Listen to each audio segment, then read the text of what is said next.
Hi, welcome to Conversion Conversations. This is Cameron, and today I'm taking a look at Transformers Generation Selects Nautilator. Another one of the Seacons. This is going to be half the team down at this point, and I think out of everything I've seen so far, this is going to be my favorite Seacon mold. I did just get the last two in hand, so those videos, those will be going up in the next couple weeks. But Nautilator, I love this crazy weird insect lobster look. He does come with all the combiner bits, and you can store them on him in different ways. Take all that off and we just get a pretty cool looking lobster. I really like the sculpting. I love this tail gun that we'll see in a second. He has, his little robot feet just as a result of using Combiner Wars engineering. He does have, underneath, he's got the Power of the Primes port like all the Seacons do, since they're remolds of the different Terrorcons. And I really like this head sculpt. I think this, the bug eyes, it's got an actual mouth, which is, more of a lobster-esque monster than a lobster, but it's nicely painted in there, which is really cool. I guess they're all technically some sort of weird sea monster. I also really love the claws. I think that's a pretty cool way to do big old lobster claws. When you do use them to articulate or grab something, you do kind of see the robot hand, but I think that's okay. As just a piece of Combiner Wars engineering that's been reused, I think this looks really, really nice. And I love the color scheme. I think the Seacons have one of my favorite color schemes. It's, we can see Snaptrap and Scalar back there. There's a couple colors unifying each one, but the team is pretty diverse here. Snaptrap's got teal and pink. Scalar has blue and pink. Nautilator here has the teal from Snaptrap, so there is still matching. But yeah, just a cool looking little lobster. And in terms of articulation, there's not a ton in this mode. You can kind of twist the tail around a bit. You can move these legs up and down just a bit. It's mostly in the head that you can open and close the jaw here. Kind of get that as open as you want. And then move the head a little bit. And then, of course, the lobster claws have plenty of articulation. And he can do a lot with the claws, which I'm perfectly happy with. But yeah, so he looks really good in this mode. I'm really happy with him. Now let's go ahead and see. I mean, it's a Combiner Wars transformation, so it's pretty simple, but let's go ahead and see what he looks like transforming. So we'll take his tail off, come in, flip his lobster legs down, and there is a tab right here that goes into a slot right down here. On both sides, he actually uses the combiner legs accordion, which I like. I like that he uses that piece of engineering to get to robot mode, whereas Scalar didn't. Split the legs.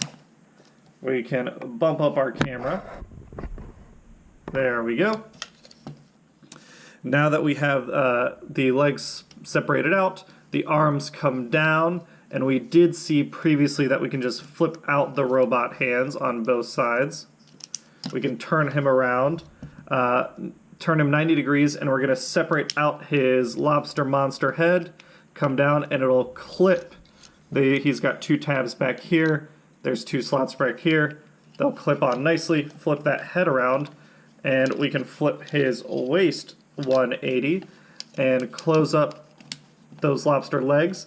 And now we've got Scalar in his robot mode. And again, 3 out of 3 on these Seacon head sculpts. That just looks terrific. Love the eyes picked out in red. He just looks like a solid little robot. Really, he's got these legs hanging off him. He's got kind of this head, but there's not a ton of kibble here. He doesn't have, a massive, really backpack or anything.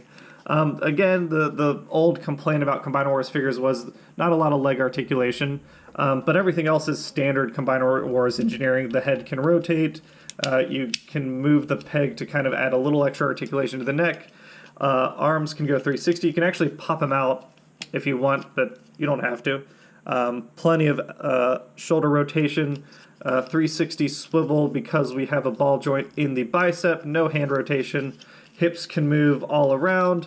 The legs get caught up a little bit just as a result of the sculpting.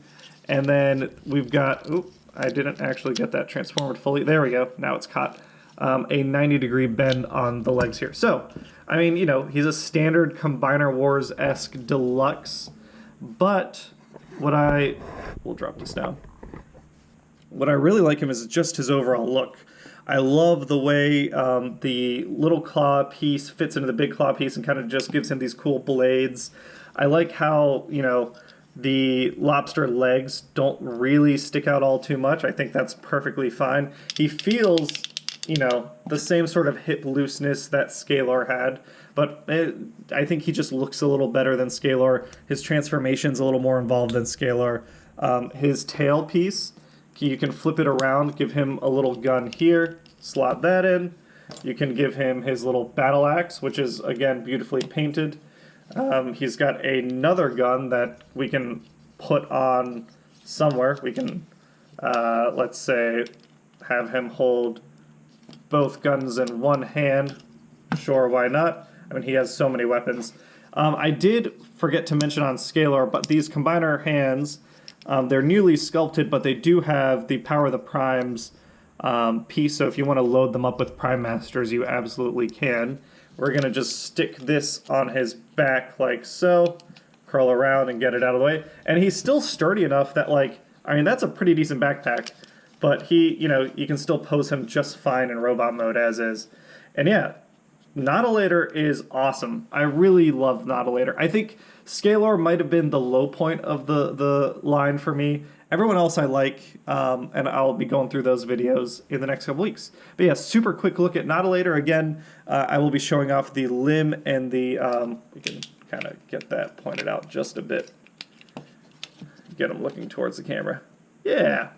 We'll be going over the limb modes and the weapon modes in the big Piranhacon video. Other than that, the only other thing I have to mention in this video is that I have another toy to give away. And this one wasn't intentional by me. If you guys remember, in my grapple video, I mentioned that my Earthrise Grapple didn't have this wheel bolted on or anything. The pin was missing, the wheel wasn't there. I contacted Hasbro about it. They were super quick about sending me a replacement. I already have it. And they didn't want this one back for any reason. So I have this spare grapple. It is missing the wheel, you know, you guys know that. But if anyone just wants a spare grapple to either customize or do something with, absolutely let me know, because I'll just be giving this guy away. So same giveaway rules as always. Put a comment in the comments below, say, hey, I want that grapple. And then next week I'll announce the winner and we'll see who it is. All right. That's it. Thanks, everyone. Have a great day. Stay safe out there.